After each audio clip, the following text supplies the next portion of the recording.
Hi everyone, welcome to Booking Forward to It. I'm going to be doing some tags today. Before I start, I just want to extend a very heartfelt, sincere apology to Rebecca from Rapacious Reads, who tagged me to do both of these tags months ago, but unfortunately I never responded with a video because I was just off BookTube for just too long. Uni work and life and Netflix just got in the way, and I really hope you don't think me dreadfully rude for not responding on time. I'm really sorry. So without any more further ado, here is the muffin book tag. Also, just a side note, I love the category names for this book tag. They're so clever. Blueberry muffin. When you first think of literature, what's the first thing that pops into your head? For me, for some reason, whenever I hear the word literature, I always think of Charles Dickens. I've always associated him with these big, important books that only intelligent and very well-read people with wonderful, robust vocabularies can understand. I have not read a single one of his books. I actually remember starting Great Expectations when I was about 13 years old and getting through the first chapter and then just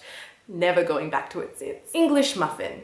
A book that gains meaning when discussed. I think most, if not all, books have their meanings enhanced and augmented when you discuss them and analyze them and take them apart. For this one, I'm going to have to say Frankenstein for Mary Shelley. I remember studying this in my last year of high school in my literature class, and I remember I'd read it beforehand. I read it during the summer holidays just to prepare for school because I'm a very responsible student. And I found the plot really compelling and I was getting through it really quickly. I was really engrossed in the story, but then we studied it in class and we analyzed it and my mind was blown when we unpackaged all the intertextuality that was in it and the context of scientific discovery and the commentary she was making about that. And then we looked at its structure, and it just made me appreciate every single tiny detail that Mary Shelley put into it, and I was just astounded. I just could not stop thinking about it for months. In fact, I still think about it. It would not have had this profound impact on me had it not been for the discussions that I had with my teacher and with my classmates about it at school. Corn Muffin, a book that's good for on the go. For this, I will be recommending The Secret Diary of Lizzie Bennet by Kate Rorick. The thing is, I really struggle to read physical books on the go. For some reason, I just get really motion sick whenever I'm reading a physical book inside a vehicle that is moving. That's why I'm recommending this book, because it is the most wonderful audiobook that I have ever read. I actually think it's the only audiobook that I have ever listened to. But despite that, I think it's a wonderful story. This book is actually based on a YouTube web series called The Lizzie Bennet Diaries, which is a vlog series adaptation of Pride and Prejudice. It was produced by Hank Green and it was written by Kate Rorick and another writer called Bernie Sue, and it put the characters of Pride and Prejudice in a modern context and made them all have YouTube channels. And it was so creative and it was so wonderful. It really made me fall in love with the story of Pride and Prejudice. And this audiobook is taking the character of Lizzie Bennet and making us privy to her innermost thoughts as she's going through the events of that story, and it's so wonderful and it's like a nice compliment to the web series. The acting is phenomenal and the characters are just so well thought out, and the parallels drawn between Jane Austen's Pride and Prejudice and this revamped version are so clever. It is an absolute must on those long road trips and, you know, commutes. Now for the very aptly named category of oatmeal raisin, something that is quite unnecessary in books and literature. Whiny male narrators talking about the woman they are currently infatuated with / objectifying. I think it just normalizes a whole bunch of really unhealthy, toxic things, and we don't need it. Get rid of it. I'm sick of it. Bran Muffin. Book I have to force myself to read. At this point, anything? That sounds really horrible, but I've honestly just been trying to incorporate reading back into my daily routine, and as is evidenced by the 3-month lapse in any video or book reading for that matter. Oh, I know it's terrible. I think at this point I still have to kind of force myself to get into it and start a book and pick it up and actually turn the first page. But once I get into it, I enjoy it and I'm loving reading and I'm just like, oh, reading is great, let's read more. But I still need to make a habit of it. On that note though, a book genre that I really need to force myself to start picking up is poetry. I'm not automatically drawn to poetry. In fact, the only poetry collections I own are the ones I had to buy for school.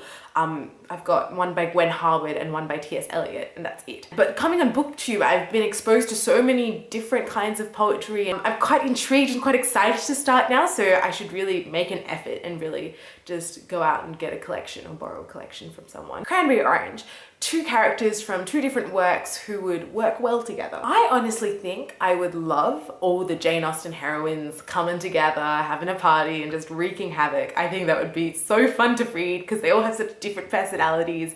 They just get up to all sorts of shenanigans, I reckon, and that would be really fun to read about. Coffee Cake Muffin, a poet who I'd like to see recite their poetry. I still distinctly remember when I was studying for my year 11 English literature exams when I was working on analysing one of Sylvia Plath's poems, Lady Lazarus. Of course, everyone's heard of it. It's probably her most famous poem.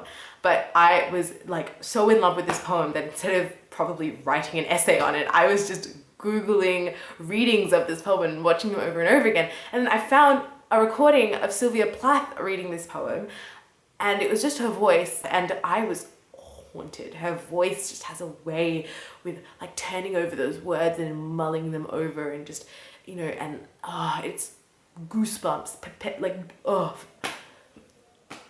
if it was at all possible, if Sylvia Plath was alive today and she was reading her poetry, that would just make my life, I think.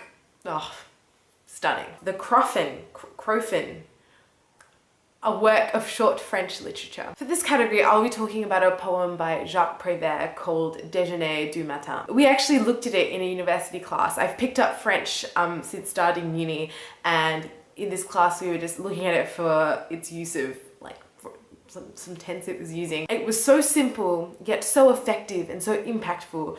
I was captivated by it, and it was so beautiful. Also, this poet, Jacques Prévert, is really good for people who are new to French, who don't know that much French, but still want to start looking at French literature. I think this is a really fun and beautiful way of exploring the language when you might not be amazingly fluent at it yet. I think it definitely beats conjugating pages and pages of verbs anyhow. Also, this poem just has a really beautiful rhythm to it that I guess comes from it being in French and the way the language works. I just think it sounded very pleasing to the ear as well. So, you know, if anyone knows a bit of French, I would recommend picking this up.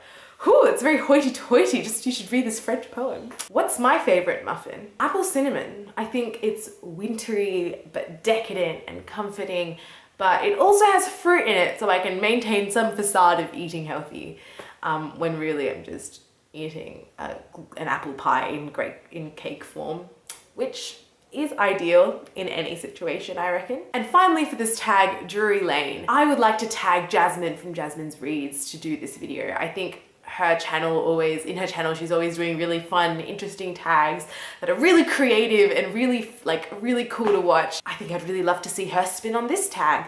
So Jasmine, if you're watching, I tag you. Oh, it's probably far too late, but there you go. Now, rapid fire, I will be doing the second tag that Rebecca tagged me in, which is the small booktuber tag. I think this is actually a really nice time to do it because it's a time for me to reflect on the first few months of me being on BookTube. I think it'll be another chance to introduce myself to anyone new who might have joined this channel, who might have subscribed along the way. Firstly, introduce yourself.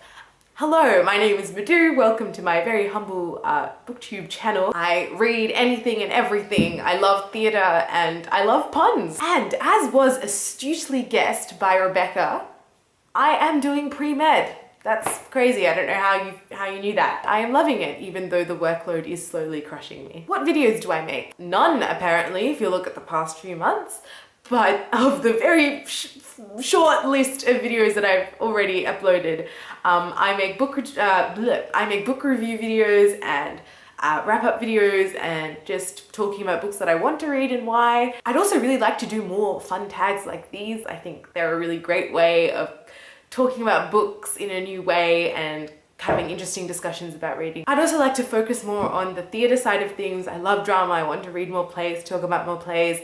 For that I need to read at all, don't I? But hey, I'm making an effort. And finally, I want to read more Australian literature. I really loved making the video on The Weight of a Human Heart. I want to talk about more Australian authors that I really like. I think that's really important.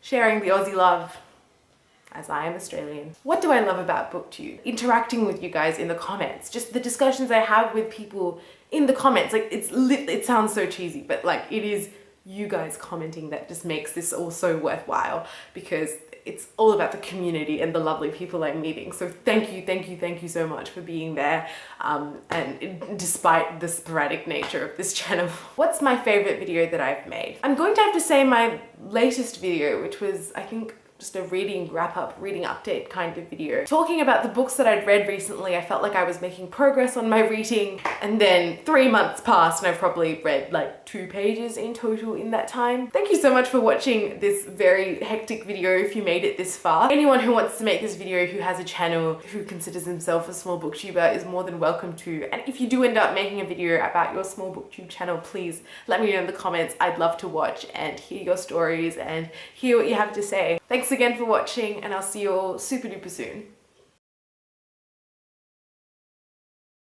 I think it's good to just kind of force yourself to start reading.